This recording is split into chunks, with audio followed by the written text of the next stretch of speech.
Hello, Steve Mills here, and welcome back to my podcast.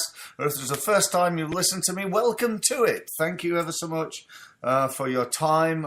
Keep these podcasts deliberately fairly short so that you can listen to lots of them and get lots of tried, tested and proven ideas and ways in which you can grow your business.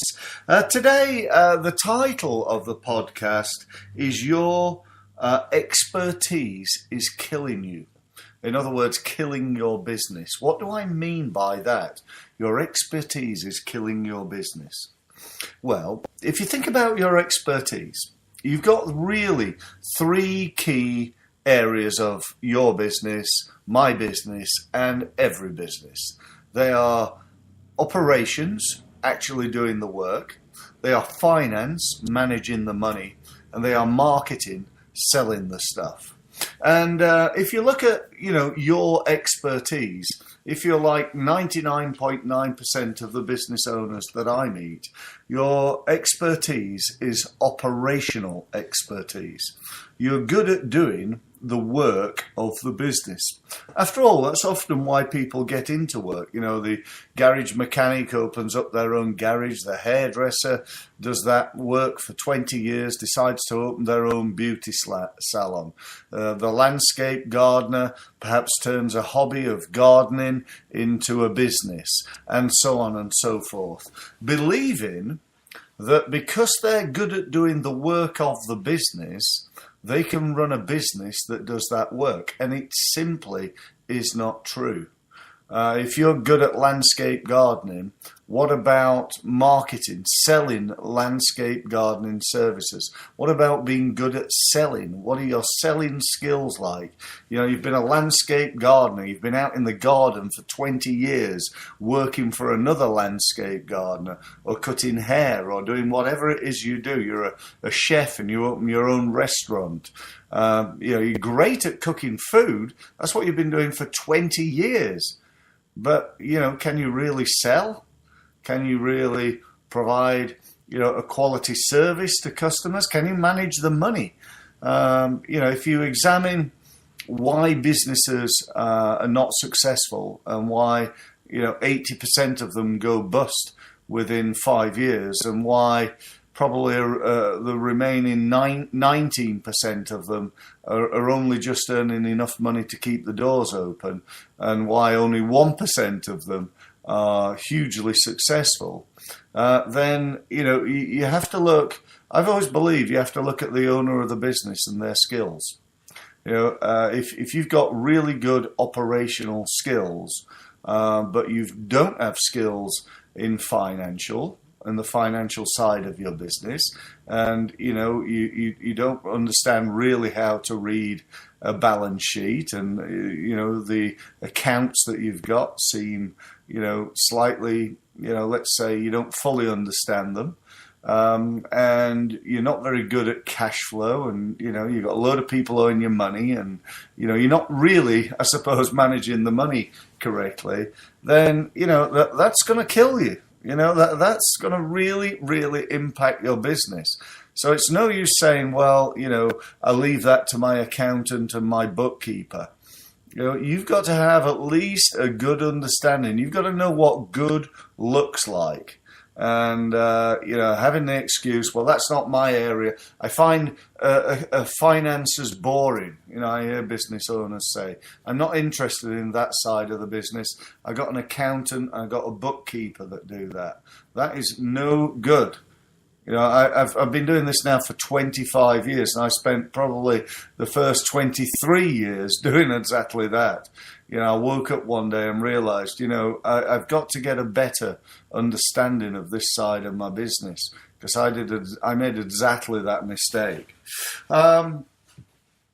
We then look at the marketing side. Again, if you're good operationally, you're a chef, you're a solicitor, you're a landscape gardener, you're a whatever it is your business does.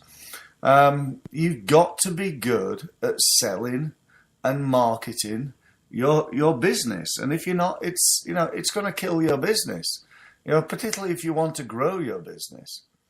I don't know. Obviously, lots of different people are listening to this, and some of them are probably very happy with where they are. But most people, I believe, who listen to my podcasts do so because they're not happy with where they are. They want more. They want to grow their business. They want to increase sales. And that's why they're spending time. I really hope that's why you're spending time listening to me right now. And if you do, if I asked you on a scale of 1 to 10, with 1 being awful, 5 being average, the same as every other business owner, and 10 being truly outstanding, where would you be in terms of, I don't know, everything that's to do with sales and marketing? Managing your website, writing emails, copywriting, how, on a scale of 1 to 10, how effective is your marketing generally? What about sales? How many sales calls do you make? How many meetings? What's your conversion rate? All these key numbers are absolutely key in terms of growing your business. So, if you're someone who's really good at doing what you do, and you run a business, then my belief is, sincerely, and I don't mean this in a negative way, but my belief is that you're not actually a business at all. You're someone who's got a job, a self-employed job, doing what you do best. And that's great. If that's what you want to do, you want to be self-employed. You want to be self-employed, doing what you do, and earning a living. That is great. If you do, good luck to you. I wish you every success. But if you really want to grow your business, then, knowing about sales and marketing is a must. Knowing about the financial side of your business is an absolute must. Now, true, okay, you can get people to help you in those areas. You still need an accountant. You may also, need a bookkeeper. You don't need to sit there, all day doing your bookkeeping. I'm not suggesting that. But what I am suggesting is you know enough about bookkeeping to know what good looks like. You know enough about search engine optimization to know what good looks like. I see people all the time who come to me and they say, well, we've got a search engine optimization company that are doing that side of things, Steve. And I say, well, that's fantastic. Tell me, how much are you paying them? And they say anything from, I think the lowest ever was £15 a month, up to £2,000 a month. And the one that was £2,000 a month, I said, okay, so what are they actually doing for you? And the gentleman in question said, well, they're doing all the SEO. And I said, yeah, but what actually do they do for their £2,000? And he said, well, it's all the search engine thing, isn't it, Steve? I said, well, yeah, I know that, but I'm just trying to get an understanding. They've been working for you now for 6 months, and I've done a check on Google. I've typed in loads of things trying to find you, and you're not there. You spent £12,000 with them, and I can't find you on Google under any of the search terms that I use. So what we need to know now, this was literally the first day I'd started working with this company, is to get a really good understanding of exactly what they've done for you and what they're doing for you on an ongoing basis. And, cut a long story short, let's just say they weren't doing a very good job, because clearly, they'd spent £12,000 and they were nowhere to be seen on Google. And you'd have thought that by then, with that type of investment, you would have very quickly, certainly within a few months, been rated reasonably high on Google. But that's another story. But my point being that the owner of the business had bought something. He'd spent £2,000 a month, £12,000 in total, and he bought something that he had no clue about. He didn't understand it, didn't know what it was. He didn't even actually know what he'd bought. He didn't know what they were doing to help his business for his £2,000 a month. and that cost him 12 grand.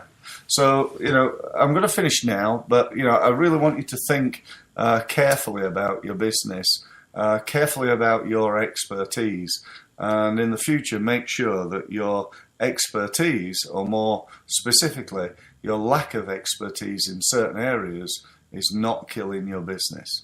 Thank you ever so much for listening. If you want to know more from me, if you need any help improving the skills, certainly on the marketing side and sales side of your business, we'd be very pleased to help you. We basically do three things. We train people in how to do this. We mentor people and work with them on a program we call Results, which is ongoing advice and group and individual mentoring.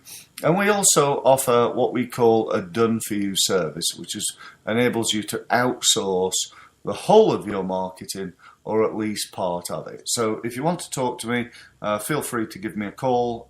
Telephone number here is 01256 242 272.